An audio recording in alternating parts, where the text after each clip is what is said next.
वर्ष 2026 मधील पहिला आणि अत्यंत शुभ असा गुरुपुष्यामृत योग 23 एप्रिल रोजी येत आहे.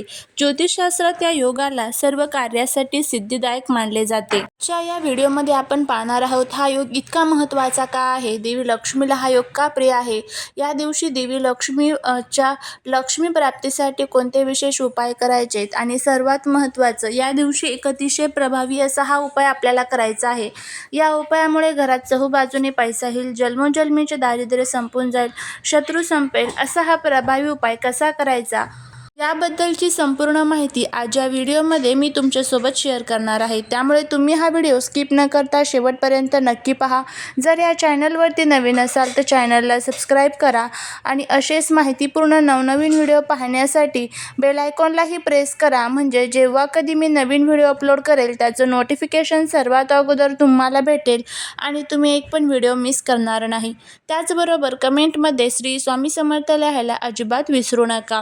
पुष्य नक्षत्र हे सर्व नक्षत्रांचा राजा मानले जाते. जेव्हा हे नक्षत्र गुरुवारी येते तेव्हा गुरुपुष्यामृत योग तयार होतो. या दिवशी केलेले कोणतेही शुभ कार्य, गुंतवणूक किंवा खरेदी अक्षय फळ देणारी ठरते. सोने, चांदी, जमीन किंवा नवीन वस्तू खरेदी करण्यासाठी हा वर्षातील सर्वोत्तम मुहूर्त आहे. गुरु हा ज्ञानाचा कारक आहे आणि पुष्य नक्षत्र हे समृद्धीचे. त्यामुळे या दिवशी केलेली साधना लवकर फलद्रुपी होते. तुम्हाला माहीत आहे का, देवी लक्ष्मीला हा योग अतिशय प्रिय का आहे ते? पौराणिक कथेनुसार समुद्र मंथनाच्या वेळी जेव्हा देवी लक्ष्मी प्रकट झाली तेव्हा पुष्य नक्षत्र होते. म्हणूनच पुष्य नक्षत्राला लक्ष्मीचे जन्म नक्षत्र मानले जाते. गुरु म्हणजेच बृहस्पती हे देवांचे गुरु आहेत आणि लक्ष्मी ही ऐश्वर्याची देवी. गुरुच्या मार्गदर्शनाखाली जेव्हा पुष्य नक्षत्राचा प्रभाव पडतो तेव्हा लक्ष्मी प्रसन्न होऊन स्थिर रूपात भक्तांच्या घरी निवास करते. गुरु हा स्थिरतेचा कारक आहे, म्हणून या योगावर मिळवलेली संपत्ती घरात टिकून राहते असा भाविकांचा विश्वास आहे. हा शुभ संयोग साधण्यासाठी काही खालील गोष्टी आवर्जून करायच्या असतात. शक्य असल्यास थोडे तरी सोने खरेदी करा. सोने खरेदी करणं शक्य नसेल तर श्रीयंत्र किंवा सोन्या चांदीची नाणी खरेदी करा. संध्याकाळी लक्ष्मी देवीची विधिवत पूजा करा आणि तिला महालक्ष्मी अष्टकम अर्पण करा. गुरु हा विष्णूचा अवतार मानला जातो, त्यामुळे विष्णू सहस्रनामाचे पठण करणे अत्यंत फलदायी ठरते. या दिवशी पिवळ्या वस्तूंचे म्हणजेच डाळ, गूळ, पिवळे वस्त्र दान केल्याने गुरुग्रह बलवान होतो असे देखील मानले जाते. 23 एप्रिल 2026 रोजी केवळ गुरुपुष्यामृत योगच नाही तर इतरही काही अत्यंत शुभ आणि दुर्मिळ योगांची मालिका तयार होत आहे. ज्योतिषशास्त्राच्या दृष्टीने हा दिवस महामुहूर्त मानला जात आहे. 23 एप्रिल रोजी सूर्योदयापासून ते साधारणपणे संपूर्ण दिवसभर पुष्य नक्षत्र आणि गुरुवार यांचा संयोग आहे. गुरुपुष्यामृत जो योग आहे तर तो सकाळी 6ला चालू होणार आहे तर संध्याकाळी 5ला संपणार आहे. हा संपूर्ण दिवस हा पुष्य नक्षत्र असणार आहे. हा योग सर्व कामांच्या नवीन कामांची सुरुवात करण्यासाठी, सुवर्ण खरेदीसाठी मानला जातो. या दिवशी अमृत सिद्धी योग, सर्वार्थ सिद्धी योग, रवी योग यासारखे विशेष योग देखील तयार झालेले आहे. या दिवशी चंद्र स्वराशीत असण्याची शक्यता आहे आणि पुष्य नक्षत्रांचा स्वामी शनी असला तरी त्यांचा अधिष्ठादेव बृहस्पती आहे. यामुळे गजकेसरी सदृश्य फळे मिळवण्याची शक्यता निर्माण होती, जी प्रगती आणि बुद्धिमत्तेसाठी खूप पूरक असतात. 23 एप्रिल रोजी गुरुपुष्यामृत, अमृत सिद्धी, सर्वार्थ सिद्धी असा त्रिधारा शुभ संयोग जुळून येत आहे. अशा संयोगात तुम्ही जे काही उपाय कराल, सेवा कराल, त्याचं फळ हे तुम्हाला खूप जास्त पटीने मिळत असतं. या दिवशी पृथ्वी तलावरती भगवान विष्णूंचे विष्णू तत्व आणि माता लक्ष्मीचे लक्ष्मी तत्व हे खूप जास्त मोठ्या प्रमाणामध्ये सक्रिय असतात आणि या तत्वांमध्ये ज्या वेळेस आपण काही उपाय करतो, काही सेवा करतो, त्यावेळेस त्याचं फळ हे आपल्याला खूप चांगल्या पटीने मिळत असतं. तर गुरुवारी गुरुपुष्यामृत योगाच्या दिवशी तुम्हाला घरामध्ये काही प्रमुख कामंही आवर्जून करायची आहेत. या दिवशी आपल्या गॅसची शेगडी जी असते तर त्याचे पूजन हे आवर्जून करा. हळदी कुंकू अक्षता अर्पण करा. त्याचबरोबर अन्नपूर्णा देवीला तांदूळ अर्पण करायचे आहे. घरामध्ये तुम्हाला फरशी पुसत असताना त्यामध्ये हळद, मीठ, त्याचबरोबर घरामध्ये कुठे धूळ, मिट्टी, माती राहणार नाही याची आपल्याला काळजी घ्यायची आहे. त्याचबरोबर उद्या गुरुवार आहे, आपल्या गुरूंची सेवा आवर्जून करायची. हळदीचे काही प्रभावी उपाय करायचे आहे. त्यामध्ये हळद थोडीशी पाण्यामध्ये टाकून अंघोळ करायची आहे. घरामध्ये आपलं संपूर्ण फरशी पुसत असताना त्यामध्ये त्या पाण्यात हळद टाकायची आहे. भगवान विष्णूंना आणि सर्व देवांना हळद अर्पण करायची आहे. तुळशी मातेला देखील हळद अर्पण करायची आहे.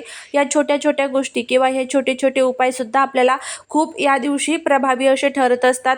स्वास्तिक काढायचे आहेत. स्वास्तिक हे कुठे काढायचे तर 5 स्वास्तिक काढायचं आहे. पहिलं स्वास्तिक किचनमध्ये काढायचं, दुसरं स्वास्तिक आपल्या ज्या ठिकाणी पैसे वगैरे असतात कपाटामध्ये त्या ठिकाणी काढायचं आहे. तिसरं स्वास्तिक हे तुळशीजवळ काढायचं. चौथं स्वास्तिक हे आपल्या घराच्या मुख्य दरवाजाच्या मधोमध काढायचं आहे. 5वं स्वास्तिक हे आपल्या देवघर जे असतं तर देवघराच्या मागचा जो भाग असतो तर त्या ठिकाणी 5वं स्वास्तिक जे आहे तर ते काढायचे आहे. अशा पद्धतीने हे 5 स्वास्तिक काढायचे आहे. स्वास्तिक हे मांगल्याचे प्रतीक असतात. आता बघा, आपल्याला उद्या हा एक प्रभावी उपाय असा करायचा आहे की आपल्याला उद्या सकाळी उंबरट्यावरती ही एक वस्तू ठेवायची आहे. आता ही वस्तू किती वाजता ठेवायची, कधी ठेवायची तर ते आपण प्रथम बघूया. तर बघा, आपल्या घराचा उंबरठा हा आपल्या घराचा केंद्रबिंदू असतो. माता लक्ष्मी आपल्या घरामध्ये कुठून प्रवेश करत असते तर ती आपल्या उंबरठ्यावरनंच आपल्या घरामध्ये प्रवेश करत असते. घरातील दुःख दारिद्र्य संपवण्यासाठी माता लक्ष्मीने सदैव आपल्या घरावरती प्रसन्न राहावं यासाठी आपल्या घराचा उंबरठा स्वच्छ असणं, नीटनेटकं असणं हे खूप महत्त्वाचं असतं.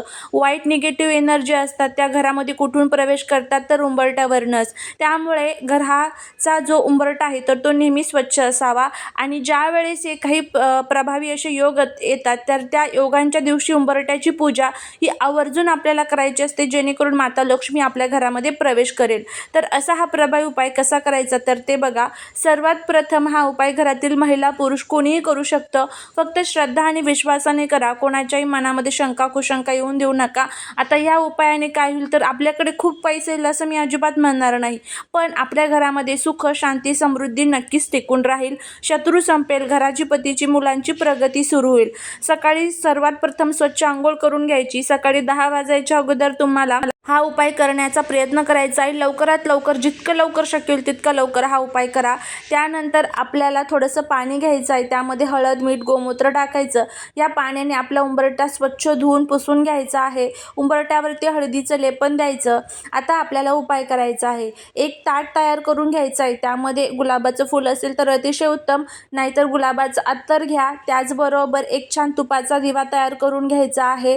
हळद घ्यायची आहे थोडीशी, कुंकू घ्यायचं आहे थोडंसं, त्याचबरोबर तांदूळसुद्धा घ्यायचे आहेत.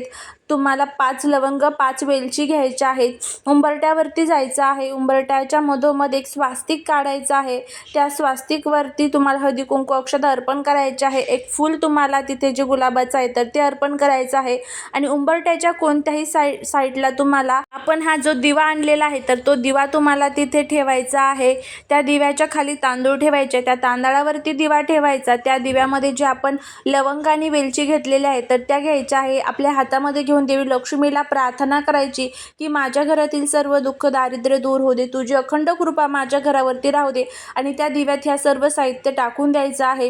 दिवा शांत झाला की त्यानंतर हे सर्व साहित्य निर्माल्यात टाकून द्यायचं. असा हा प्रभावी उपाय आपल्याला करायचा आहे. दिवा परत स्वच्छ करून तुम्ही घरामध्ये यूज करू शकता. करून बघा, खूप छान फायदा तुम्हाला ह्या उपायाचा बघायला मिळेल. झालेली सेवा ही महाराजांच्या चरणी रुजू करते. व्हिडिओ जर आवडला तर लाईक, शेअर, सबस्क्राईब करायला विसरू नका. भेटूया नवीन व्हिडिओ. श्री स्वामी समर्थ.